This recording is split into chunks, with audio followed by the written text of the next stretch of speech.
যে বিষয়ে আমি কথা বলতে চাচ্ছিলাম সেটা হচ্ছে তাপদাহ বা তাপপ্রবাহ, যেটা নিয়ে এখনকার সময় একটু আলোচনা হচ্ছে, সমালোচনা হচ্ছে তাদের বিরুদ্ধে যারা দায়িত্বে আছেন।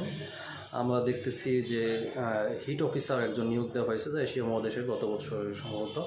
তো উনি এক বছরে কি করলেন, তাপপ্রবাহ কমানোর জন্য ওনার করণীয় কী ছিল, সেই বিষয়গুলি নিয়ে অনেকেই কথা বলেছেন, প্রশ্ন তুলেছেন।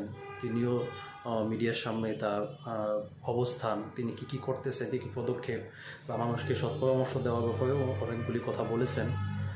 তো সেইখানে এটা নিয়ে তো অনেক সমালোচনা চলতেছে, সোশ্যাল মিডিয়াতে তাকে নিয়ে ট্রলও করা হচ্ছে। তো এখানে একটা বিষয় বলতে হয়, সেটা হচ্ছে আমি আমার কমন কিছু যেটা আমি বুঝতেছি সেটা আমি শেয়ার করতেছি। সেটা হচ্ছে আমরা যদি দেখি যে তাপপ্রবাহ কমানোর জন্য আমাদের এক নম্বরে ফার্স্ট অ্যান্ড ইম্পর্টেন্ট যে কাজটা করণীয় সেটা হচ্ছে প্রচুর পরিমাণে সবুজায়ন করতে হবে, গাছ লাগাতে হবে। এটা কোনো বিকল্প নাই, এটা করা লাগবেই।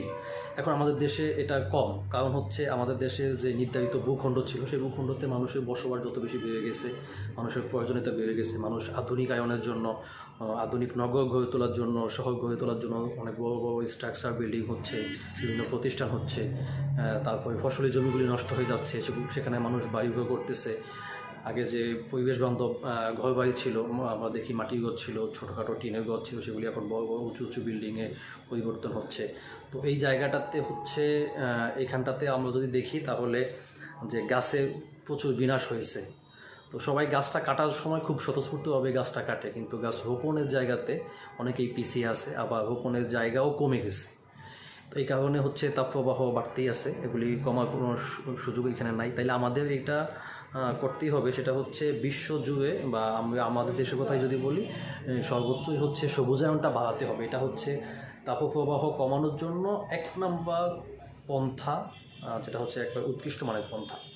এটা সবাই জানি আমরা, এটা নিয়ে এক্ষেত্রে সকলেই মতামত দিবেন।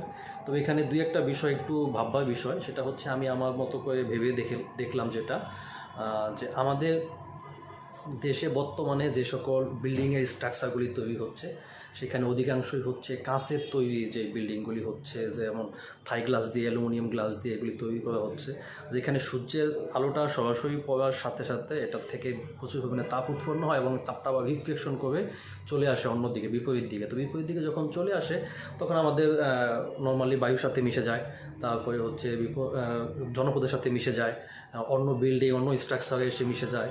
তো এটা রিফ্লেকশন হতে থাকে এবং এটা মানুষের মধ্যে ইফেক্ট করে। তাহলে আমাদেরকে এখানে একটা করণীয় আমরা ভাবতে পারি, সেটা হচ্ছে যদি নতুন কোনো স্ট্রাকচার এমন তৈরি করা যায়, এটা আমার জানার বিষয় না, এটা গবেষণার বিষয়। যারা এই লাইনে কাজ করেন, আর্কিটেকচার নিয়ে কাজ করেন বা ইঞ্জিনিয়ারিং করেন, স্থাপত্য নিয়ে কাজ করেন যারা, তারা এগুলি বলতে পারবেন যে আমাদের এই কাজের বিকল্প কী ভেবে তৈরি করা যায়, কী আনা যায়, যেখানে হচ্ছে আমার বিল্ডিংয়ের স্ট্রাকচার থেকে আমরা রিফ্লেকশনটা পাবো না বা রোদের তাপের রিফ্লেকশনটা আমরা পাবো না। এই ক্ষেত্রে আমাদের নতুনত্ব কিছু ভাবতে হবে। এটা একটা লেন্দি প্রসেসিং হবে, যেহেতু যে বিল্ডিংগুলি হয়ে গেছে, নতুন করে যখন থেকে আবার বিল্ডিংয়ের কাজ শুরু হচ্ছে, সেই জায়গাতে যদি আমরা এই জায়গাটাতে কিছু দাঁড় করাতে পারি এবং পরিবেশ বান্ধব যদি কোনো এলিমেন্ট আমরা খুঁজে বের করতে পারি, তাহলে এই জায়গাটাতে আমাদের কাজ করার সুযোগ আছে এবং এখান থেকে আমরা তাপদাহ কমাতে পারবো। আরেকটা বিষয় আছে হচ্ছে এসির ব্যবহার। যত বেশি তাপদাহ বাড়বে, আমাদের এসির ব্যবহারগুলি তত বেশি বেড়ে যাবে। তো এসিতে যেটা হয়, এসির সাথে এসির আউটডোরে যে মেশিনটা থাকে, যেটা রান করে বাতাসটাকে কুলিং করে, সেই জায়গাটাতে হচ্ছে এটা যত বেশি ব্যবহার বাড়তেছে, যত বেশি এটা উন্নয়ন হচ্ছে, জ্বালানি পুড়তেছে, তো এর সাথে কিন্তু তাপদাহ বেড়ে যাচ্ছে। এটার ভিতরে যে মিথেন গ্যাস আছে, সেই মিথেন গ্যাসটাও হচ্ছে তাপ বাড়াতে সহযোগিতা করে।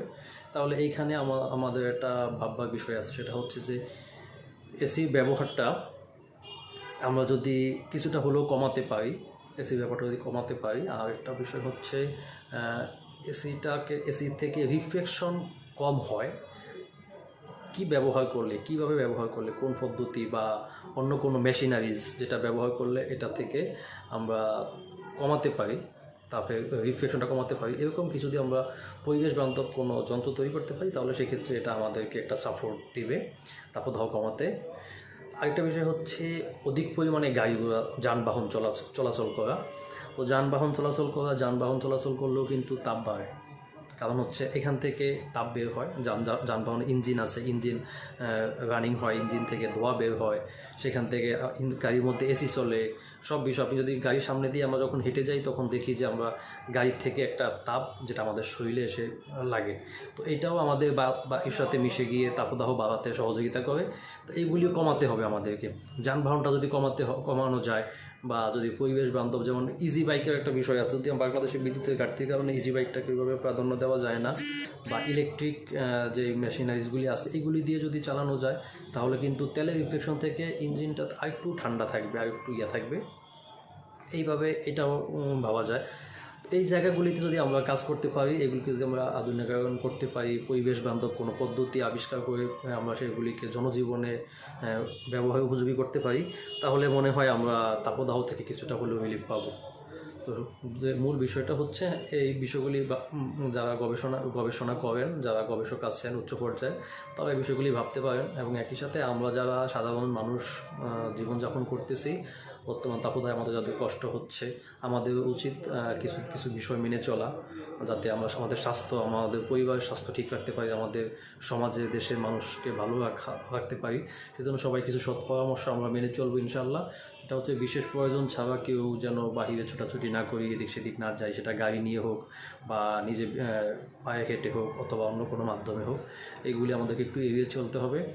আর বিশেষ করে আমরা পরিবেশ নোংরা না করলে এটাও আমাদের জন্য অনেকটা সাপোর্ট হবে। পরিবেশ নোংরা হচ্ছে যেখানে হচ্ছে সাধারণত বায়ু চলাচলে বিঘ্ন ঘটে, এবং সুস্থ সুন্দর বায়ু আমরা যেখান থেকে পাই না, এই বিষয়গুলি আমাদেরকে দেখতে হবে।